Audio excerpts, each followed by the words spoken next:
ორჩილაძე ჩაწოდება საჯარიმო სადგომი და კარგი პასი ხარაიშვილი და რა არ ვიცი ზედმეტი ხომ არ იყო ეს გადაცემა დინამოს ფეხბურთელმა და უკვე ქუთაისელების იერიში და მცველები თამაშობენ ძალიან კარგად დინამოს მცველმა ითამაშა კარგად აი ხედავთ აქ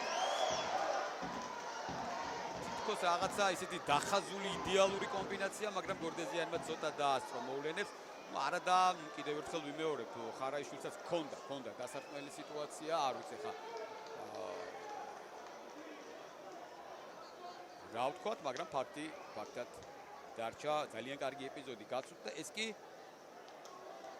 აი მოახერხებდა ბასილაძე ნამდვილად აქ თამაშს ყოველ შემთხვევაში ვიზუალურად რაც ჩანს ალბათ ყველაზე ახლოს ბურთთან სწორედ ეს ფეხბურთელი იქნებოდა და ის გადააწოდა ბურთი ოსეიმ ნინუა შეუძლია დაარტყა მაგრამ აი პირველი ზუსტი დარტყმა მაგრამ მეკარისათვის ეს ადვილი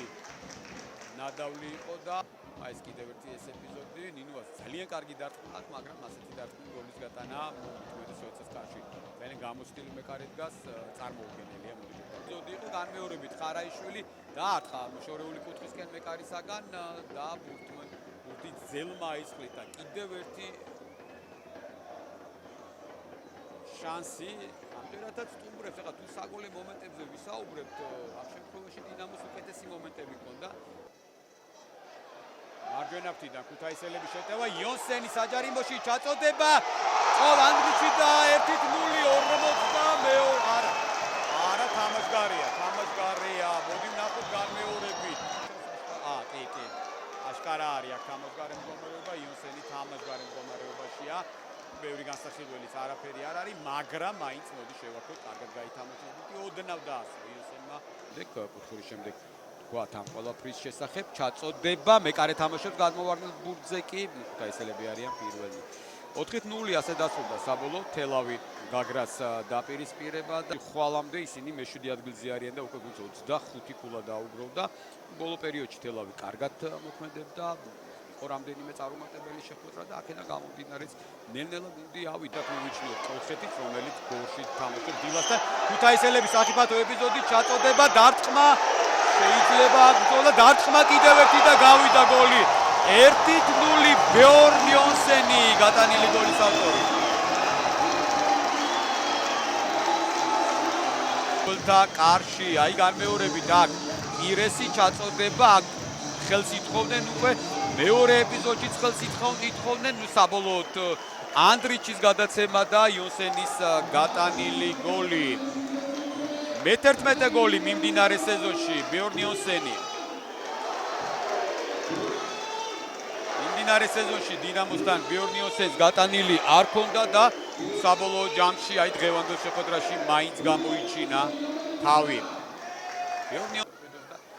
იონსენმა ეს ყველაფერი გოლად აქცია ოსეის ჩაწოდება მეკარე გამოდის და თამაშობს თუმცა თამაშგარე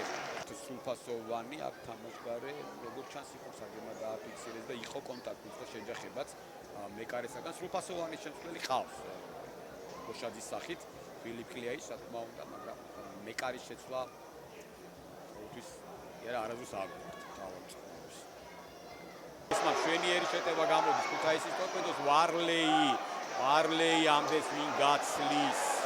გამოვიდა დინამო უკვე საკუთარ საჯარიმოში პირესი მაინც კარგია გააკეთა გადაცემა რა კარგი დარტყმა იყო ამ ეპიზოდში ალეკო ბასილაძის მოძრაობას დააკვირდით ეხლა განმეორებით აი აქ უკვე გააკეთა პირესი და ხედავთ რა კარგი იყო ამ ეპიზოდში დაველოდოთ აი განმეორებით ორჩილაძე ეს რომ მოძრაობა და ალეკო ბასილაძე არ გვაქვს თამაშის წესს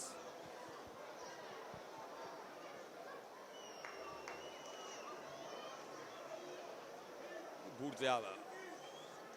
ქუთაისელი ფეხბურთელი არ თამაშობს აი აქედანაც ნახოთ კიდევ ერთხელ ხო საბოლოო გადაწყვეტილება უნდა მიიღო რა თქმა უნდა მსაჯებმა და მე მგონი მიღებულიც არის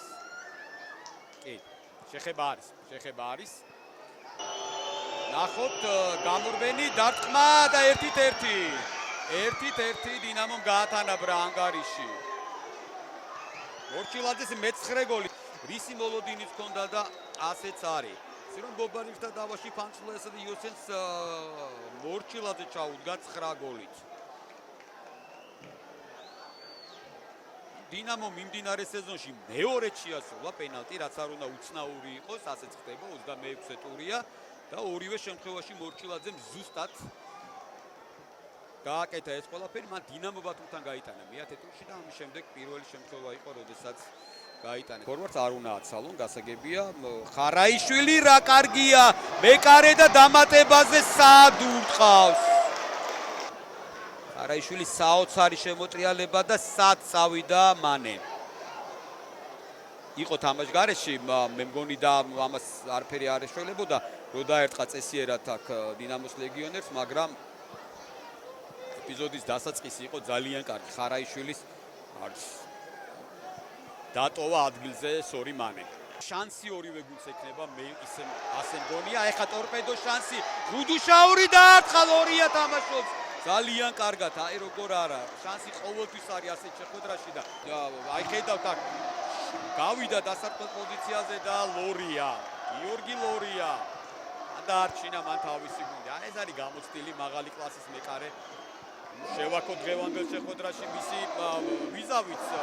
კარგი იყო კლიაიჩის რამდენიმე ეპიზოდში. შეხვედრა დასრულდა ფრედ 1-1. დიდი მადლობა ყურადღებისათვის და სულ მალე უკვე ინტერვიუებით